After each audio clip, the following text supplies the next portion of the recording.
Hello students, welcome back to KRS। So students, account में आज हम बहुत ही इंपॉर्टेंट कंसेप्ट देखने वाले हैं, ड्यूअल एस्पेक्ट कंसेप्ट। तो ये कंसेप्ट बहुत ही इंपॉर्टेंट है और पूरा अकाउंट, पूरा double entry book keeping system ये इसी कंसेप्ट के ऊपर डिपेंड है।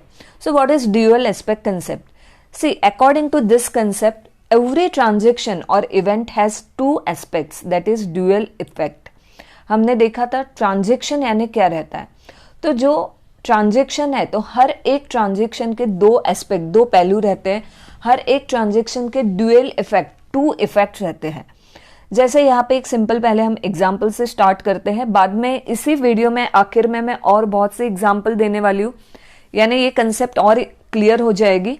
सी, for example, when Akshay start a business with cash ₹5 lakh. Akshay ने बिजनेस स्टार्ट किया है विथ कैश ₹5 लाख, यानी वो क्या, उसने जो कैश लाया उसे क्या बोलेंगे? कैपिटल। हमने पहले ये टर्म हो गई है हमारी एक्सप्लेन। कैपिटल यानी क्या? यानी बिजनेस स्टार्ट करने के लिए उसने जो पैसा लाया है, जो कैश उसने इन्वेस्ट किया है, वो क्या है? Capital on one hand. And so the business gets cash of ₹5 lakh. Akshay ने जो पैसा लाया है बिजनेस स्टार्ट करने के लिए, यानी बिजनेस को क्या मिल गया? एक इफेक्ट क्या हो गया? बिजनेस को कैश मिला है 5 lakh. And on the other hand a liability arises, that is the business has to pay Akshay a sum of ₹5 lakh। हमने देखा था जो कैपिटल रहता है वो कैपिटल क्या रहता है? It is a liability of the business, as this amount is payable by the business enterprise to the owner at the time of closure of the business. तो जो कैपिटल रहता है वो भी बिजनेस के लिए क्या रहती है? एक तरह की लाइबिलिटी रहती है, कर्जा रहता है। यानी जो अक्षय ने पैसा लाया बिजनेस स्टार्ट करने के लिए, यानी वहां पे दो इफेक्ट हो गए। एक तो बिजनेस को पैसा मिला, एसेट कैश मिला, और सेकंड वहां पे क्या हो गई? लाइबिलिटी भी अराइज हो गई। तो ये जो हर एक ट्रांजेक्शन के दो इफेक्ट रहते हैं उसे बोलते हैं dual aspect concept. This is the concept which recognizes the fact that for every debit there is a corresponding and equal credit. See student, यहाँ पे अभी वर्ड आ गया है डेबिट क्रेडिट, जिसके ऊपर पूरा आप आगे जाके हम जो अकाउंटिंग एंट्रीज देखेंगे ट्रांजेक्शन, उसमें हम ये वर्ड देखेंगे डेबिट और क्रेडिट। तो हर एक ट्रांजेक्शन के दो इफेक्ट रहते हैं, एक डेबिट रहता है, एक क्रेडिट रहता है। For every debit there is a corresponding and equal credit. This is the basis, base है, ये पाया है of the entire system of double entry book keeping. आपका जो 11th में चैप्टर 2 है, meaning and fundamentals of double entry book keeping, ये पूरा का पूरा ड्यूअल एस्पेक्ट कंसेप्ट के ऊपर डिपेंड है। See, every business transaction involves two persons और अकाउंट्स और parties, where is one is the receiver of the benefit and other is the giver of the benefit. If something comes into the business, something goes out from the business. Recording of these two aspects of monetary transaction in the books of account in terms of debit and credit is called as double entry system of bookkeeping, जो हम chapter 2 में देखने वाले हैं detail में। So dual aspect concept explains that if something is given, someone will receive it. This can be explained as whenever a transaction occurs, there is a two-sided effect. One is credit and the other is debit for a similar amount. Same amount के लिए कुछ debit होगा और कुछ क्या होगा? Credit होगा। See, इस कंसेप्ट से एक बेसिक अकाउंटिंग इक्वेशन अराइज होता है। See, यहाँ से आपका थोड़ा थोड़ा प्रैक्टिकल पार्ट स्टार्ट हो रहा है। अकाउंटिंग इक्वेशन कौन सा आता है? Capital plus liabilities is equal to asset.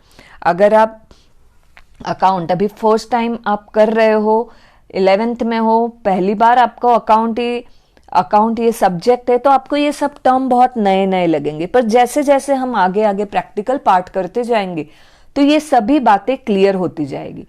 तो ये जो इक्वेशन है, ये कंसेप्ट के ऊपर अकाउंटिंग इक्वेशन डिपेंड है। कौन सा इक्वेशन है? Capital plus liabilities is equal to asset. यही इक्वेशन के ऊपर चैप्टर 2 में बहुत से हम सम भी देखने वाले हैं कि ये इक्वेशन कैसे होता है। तो यहाँ पे ये इक्वेशन का कुछ मतलब हम समझ लेते हैं। Say capital plus liabilities equal to asset. Capital यानी क्या, ये तो आपको पता है। जो भी ओनर, जो प्रोपराइटर, जो बिजनेस स्टार्ट करता है, उसने जो भी अमाउंट बिजनेस में इन्वेस्ट किया है उसे क्या बोलते हैं? कैपिटल बोलते हैं। ओके। और लाइबिलिटीज यानी क्या? एक तरह का हम बोल सकते हैं बिजनेस के लिए कर्जा है, कि जो आउटसाइडर्स को जो भी पैसा देना है बिजनेस ने, तो उसे क्या बोलते हैं, लाइबिलिटी बोलते हैं। और असेट यानी क्या, कोई भी physical thing, property, monetary value, in terms of monetary value is called as asset. जैसे कंप्यूटर है, मशीन है, बिल्डिंग है, ये सभी टर्म हमने ऑलरेडी देख लिए हैं। यानी लाइबिलिटी यानी amount payable by the business to others. तो capital plus liability is equal to asset यानी क्या, तो इसमें देखो मैंने कुछ पॉइंट्स लिखे हुए हैं। First point, this accounting equation shows that asset of a business always equate the claim of owners and outsiders। जो भी बिजनेस के असेट रहते हैं, बिजनेस के जो भी प्रॉपर्टी रहती है, ओके, तो जो भी प्रॉपर्टी है वो कहां से आती है, किसने पैसे दिए, एक तो ओनर रहेगा जिसने कैपिटल लाया है, या फिर आउटसाइडर्स जैसे बैंक के पास से पैसा लिया है, या क्रेडिटर्स के पास से है जो भी उधार लिया है, या कोई सप्लायर के पास से उधार लिया हुआ है कुछ माल। तो कैपिटल, एक तो ओनर कुछ इन्वेस्ट कर सकता है या बाहर वालों का रहता है, तो capital plus liability is equal to asset. Second, this means that at any given point of time the resources of a business are always equal to the claim of the stake holders. जो भी business के resource है, यानी हम simple example देखते हैं, जैसे suppose business नया नया स्टार्ट हुआ है, ओनर ने कुछ पैसा लाया, उसमें से उसने मशीन परचेज किया है, जो पैसा लाया उसमें से कुछ कैश उसने रखा है। अभी और भी जैसे बिजनेस के लिए फर्नीचर लाना है, तो उसने बाहर से कुछ पैसा उधार पे लिया है, बैंक से लिया और फर्नीचर परचेज किया। यानी जो भी बिजनेस में असेट आ रही है, वो असेट एक तो कहां से आएगी, बाहर से कुछ पैसा है, यानी एक तो लाइबिलिटी रहेगी, या तो ओनर ने इन्वेस्ट किया कैपिटल से।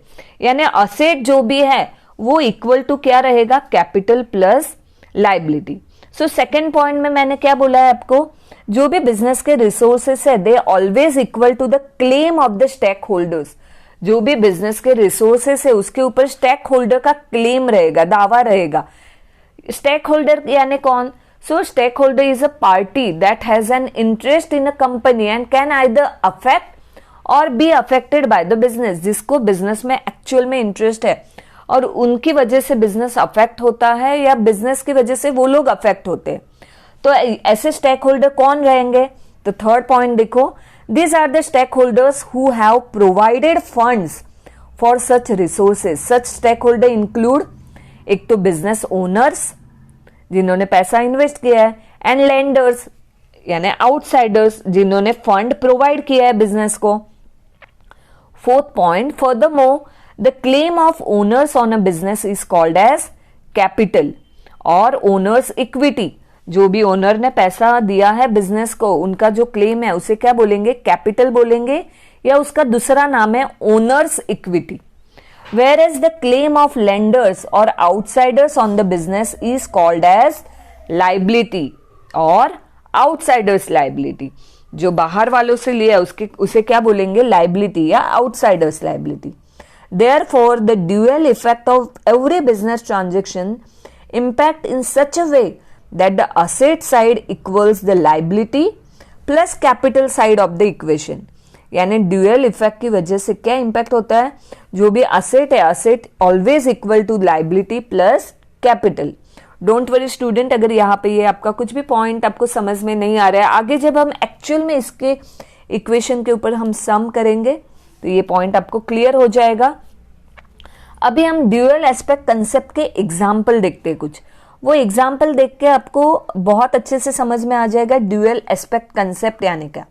See, the concept of dual aspect can be explained with the help of some of the examples which are as follows। First point, हम यहाँ पे assume करते हैं कि राम नाम का कोई इंसान है, Ram started a business, Ram ने बिजनेस स्टार्ट किया है with ₹10 lakh as a primary investment। उसने स्टार्टिंग में इतना इन्वेस्टमेंट, इतना पैसा लगाया बिजनेस में और बिजनेस स्टार्ट किया। This investment done by Ram will have the following effect on the business। उसकी वजह से बिजनेस के ऊपर दो इफेक्ट रहेंगे। सी स्टूडेंट, हम कौन से कंसेप्ट देख रहे हैं, ड्यूअल एस्पेक्ट कंसेप्ट। तो यहाँ पे इस एग्जांपल से मैं आपको एक्सप्लेन कर रही हूँ कि कैसे हर एक ट्रांजेक्शन के दो इफेक्ट रहते हैं।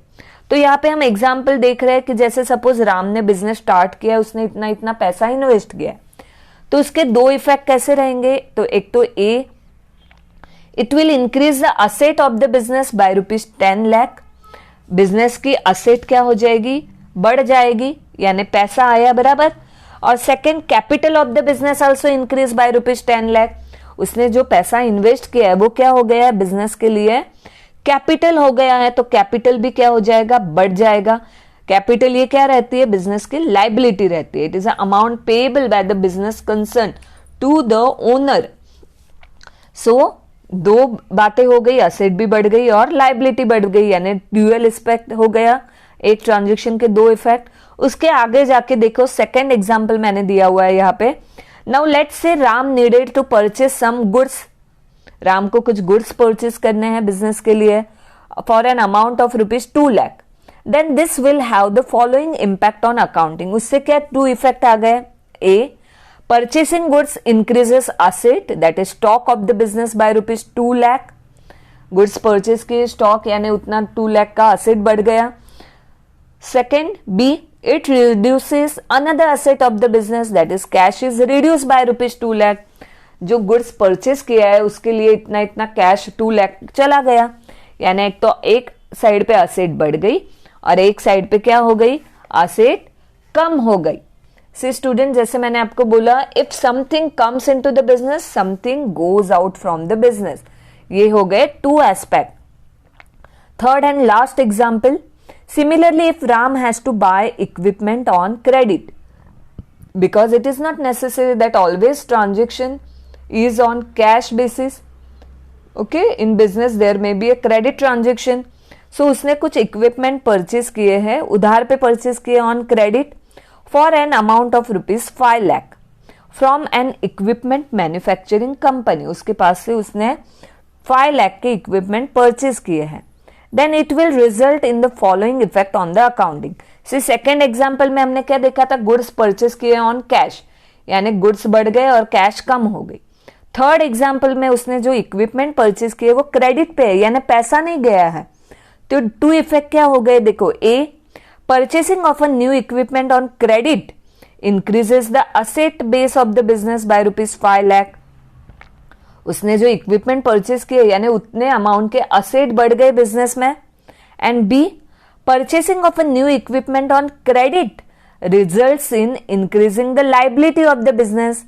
और जो इक्विपमेंट है वो क्रेडिट पे परचेज किए हैं, तो जिसके पास से भी परचेज किए क्रेडिट पे, यानी वो लोग कौन हो गए, राम के लिए क्रेडिटर्स हो गए, क्योंकि उनको पे करना है in future, repay to creditors.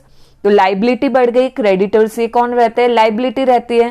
तो एक जगह पे असेट बढ़ गई, दूसरी जगह पे क्या बढ़ गई, लाइबिलिटी बढ़ गई।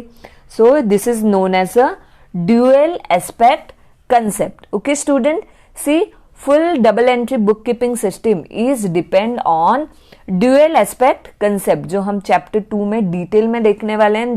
this concept is very important. Okay student, thank you students, have a good day. हम नेक्स्ट वीडियो में नेक्स्ट कुछ कंसेप्ट्स हैं वो देखेंगे students. Like and subscribe channel for more updates, press bell icon. Bye bye.